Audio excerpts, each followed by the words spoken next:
হরে কৃষ্ণ। দেখো দিদি ভাইরা, আমি অর্চনা, আমাদের শাশুড়ি বৌমা রান্নাঘরে। আমি আজকে প্রতিদিনের মতো একটা নতুন রেসিপি নিয়ে চলে এসেছি। তোমরা একে করে খেয়েছো কি খাওনি কমেন্টে লিখবে।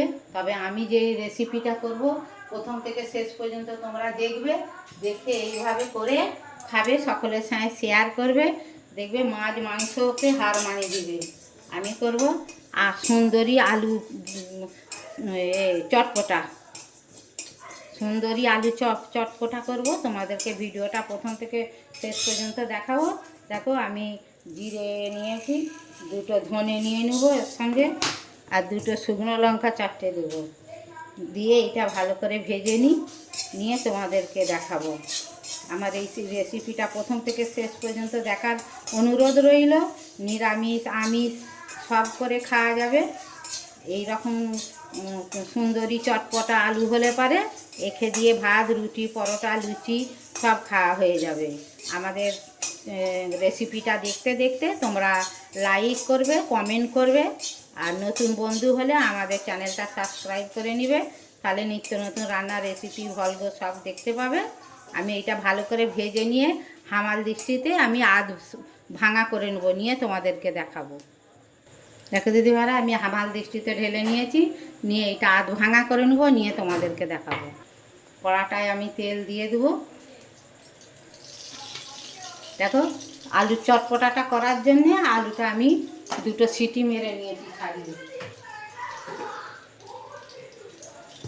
এতে দুটো তেজপাতা দিয়ে দেবো, দুটো শুকনো লঙ্কা দিয়ে দেবো, একটু জিরে দিয়ে দেবো, দিয়ে ফোড়নটা হোক তোমাদেরকে আবার দেখাবো। দেখো, তিনটে এলাচ দিয়ে দেবো।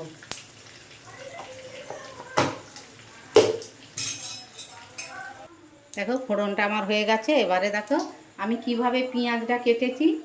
আমি মোটা মোটা করে খোলা ছাড়িয়ে কেটেছি, একটা টমেটো নিয়েছি, এটা ভেজে নেব।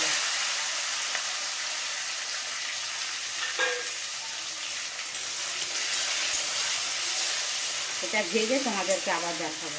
দেখো দিদি ভাইরা, পেঁয়াজটা আমার আধ ভাজা হয়ে গেছে। আমি লাল লাল করে ভাজবো নি, আধ ভাজা করবো। দেখো, আদা দিয়ে দিলুম। তোমরা যদি নিরামিষ খেতে চাও তাহলে পেঁয়াজ রসুনটা বাদ দিবে, সেও ভালো লাগবে। দেখো, রসুন দিয়ে দিন, দিয়ে এবার মশলাটা ভালো করে ভেজে কষে তোমাদেরকে দেখো দিদি ভাই, মশলাটা আমার কষা হয়ে গেছে। এবারে আমি পরিমাণ মতো হলুদ দিয়ে দেবো। তারপরে ঝালের জন্যে ঝাল লঙ্কার গুঁড়ো দিয়ে দেবো, একটু ধনে জিরে গুঁড়ো দিয়ে দেবো, একটু লাল লঙ্কা কালারের জন্যে একটু লাল লঙ্কার গুঁড়ো দিয়ে দেবো, দিয়ে মশলাটা আবার ভালো করে ভেজে তোমাদেরকে দেখো। দেখো দিদি ভাইরা, মশলাটা ভাজা হয়ে গেছে। এবার আমি স্বাদ মতো নুন দিয়ে দেবো, দিয়ে দেখো আমি আলুটা ঢেলে দেবো,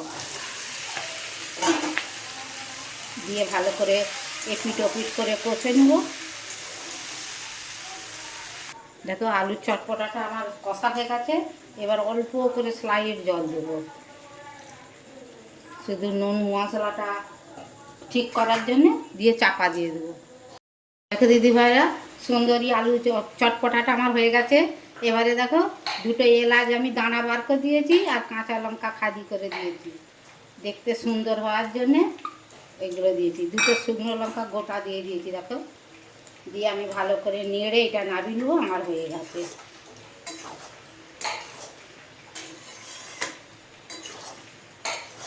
দেখো, এই আলুর চটপটা শুকনো শুকনোই করে, আমি শুকনো শুকনো করেছি। দেখো, এটা ঢেলে নেবো।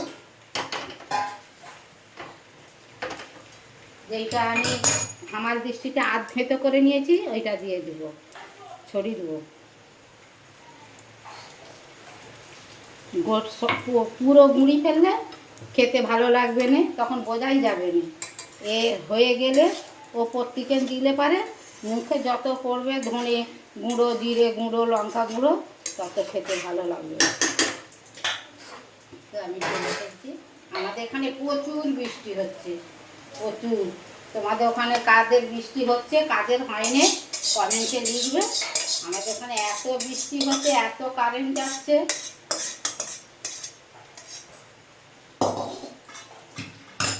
দেখো কত সুন্দর দেখতে হয়েছে।